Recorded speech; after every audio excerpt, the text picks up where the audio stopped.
कितना भी टेंशन, कितनी भी चिंता व्यापे, कितनी भी परेशानी चल रही हो, थोड़े दिन बाबा की जो जलाधारी है, इस जलाधारी पर हल्दी का थोड़ा सा लेपन करिए।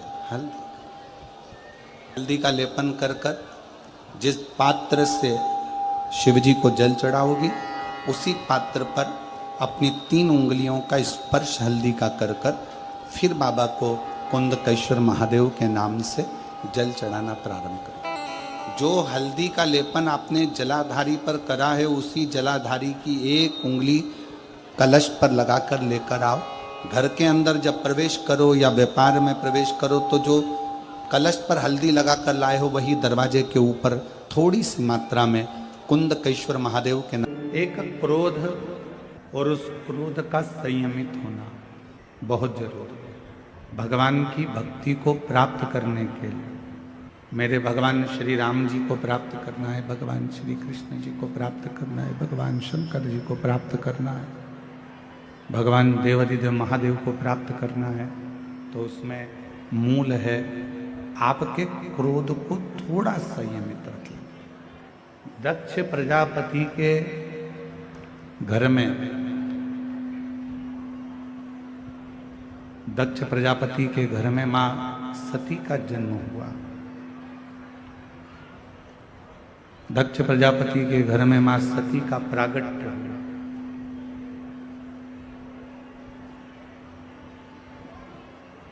और माता सती का जन्म जब दक्ष प्रजापति के घर में हो गया, मां सती प्रकट हो गई, मां सती का प्रागट्य हो गया। और मां सती जब दक्ष प्रजापति के घर में जन्म ले लेती हैं, प्रकट हो जाती हैं, जन्म धारण कर लेती हैं, प्रागट्य उनका हो जाता है, भगवान देवादिदेव महादेव की वो अर्धांगिनी भी बन जाती हैं। पर अर्धांगिनी बनने के साथ में एक काम मां सती नहीं कर पाई, अपने क्रोध को संयमित नहीं कर पाई। अपने क्रोध को वो काबू में नहीं कर पाई। मेरी जीजियों, मेरे जीजाओं, मेरी बेटियों, बेटाओं, मेरी माताओं, मेरे बुजुर्ग माता पिता, एक बात का स्मरण अपने भीतर रखिएगा, अपने अंदर इस बात को उतार कर रखिए कि परमात्मा को पाने के लिए सबसे ज्यादा जरूरी है अपने क्रोध का थोड़ा सा त्याग। अपने क्रोध को थोड़ा सा छोड़ देना, अपने क्रोध को थोड़ा सा त्याग कर देना। शंभो शंभो शंभो शंभो शंभो शंभो शंभो शंभो। अपने क्रोध को थोड़ा सा दूर कर दें। अब अपन सोचें कि क्रोध दूर कैसे होगा, क्रोध को हम दूर कैसे रख सकते। क्रोध समाप्त नहीं होगा। आप सोचो कि क्रोध समाप्त हो जाए, तो क्रोध समाप्त नहीं होगा।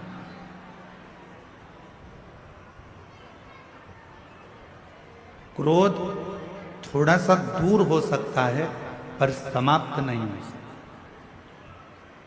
जैसे चूल्हे के अंदर थोड़ी सी चिंगारी रहती है, वो कब आग बन जाती है मालूम नहीं पड़ पाता। चूल्हे के अंदर थोड़ी सी चिंगारी रहती है, वो कब अग्नि का रूप रख लेती है, कब बड़े अग्नि का स्वरूप धारण कर लेती है, पता नहीं चलता।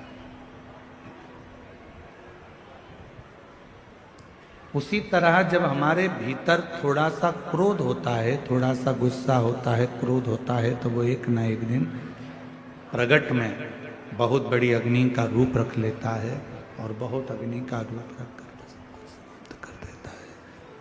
वो सब कुछ समाप्त कर देता है।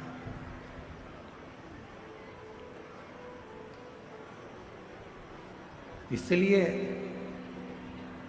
माँ सती का जो माँ सती का जो चरित्र है, माता सती की जो कथा है, माँ सती की जो कथा चल रही है, शंभु शंभु शंभु शंभु शंभु शंभु शंभु शंभु शंभु शंभु शंभु शंभु शंभु। माँ सती की जो कथा है, माँ सती का जो चरित्र है, वो हमको ये दर्शन करा देता है कि हमें माँ सती भगवान शिव जी के करीब में रही, पास में रही, नजदीक में रही, उसके बाद भी माँ सती क्रोध को काबू नहीं कर पाई। जैसे एक चरित्र मिलता है भगवान स्वयं मैया यशोदा और भगवान कृष्ण का। एक बार मैया यशोदा ने थोड़ा सा क्रोध किया और लाला पर अपनी एक छड़ी पड़ी थी, वो छड़ी को उठा लिया और भगवान कृष्ण मैया यशोदा जी से बहुत दूर रहे। कहते हैं एक दिन, 2 दिन, 3 दिन तक भगवान कृष्ण अपने बाबा नंदराय जी के पास में जाकर विश्राम किया, मैया के पास ना। क्यों? क्योंकि मैया यशोदा जी ने वो छड़ी अपने पास में रखी। मेरा परमात्मा आपके करीब में कब आता है? जब आपका क्रोध दूर हो जाता है। और जैसे ही क्रोध आपका दूर हुआ, परमात्मा आपके करीब में आ गए, भगवान आपके नजदीक में आ गए। इसलिए जरूरी है कि भजन करते समय, तप करते समय, साधना करते समय, व्रत करते समय, उपास करते समय, भगवान का स्मरण करते समय अपने भीतर कितना भी क्रोध आए, उस क्रोध को थोड़ा सा दूर कर दे। समाप्त नहीं हो सकता। आप सोचो कि हमारा क्रोध हमारे भीतर समाप्त हो जाए, तो वो नहीं है। आप सोचो कि मेरा गुस्सा पूरा समाप्त हो जाए, तो वो नहीं हो सकता। वो होगा नहीं, परंतु उसको कंट्रोल किया जा सकता, उसको संयमित किया जा सकता।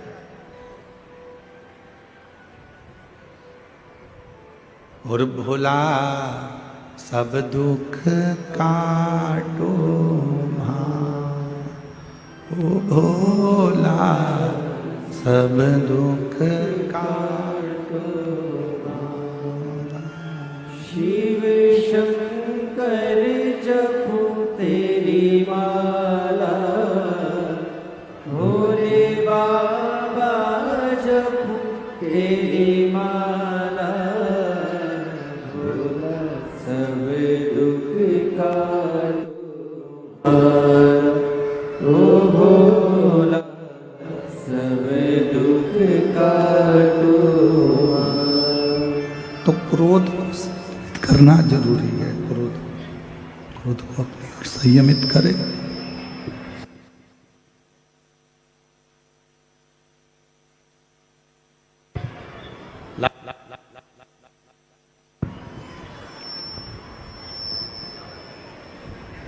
माँ सती, माँ जगत जननी जगदम्बा अम्बा, माँ भवानी, माँ दुर्गा, माता सती,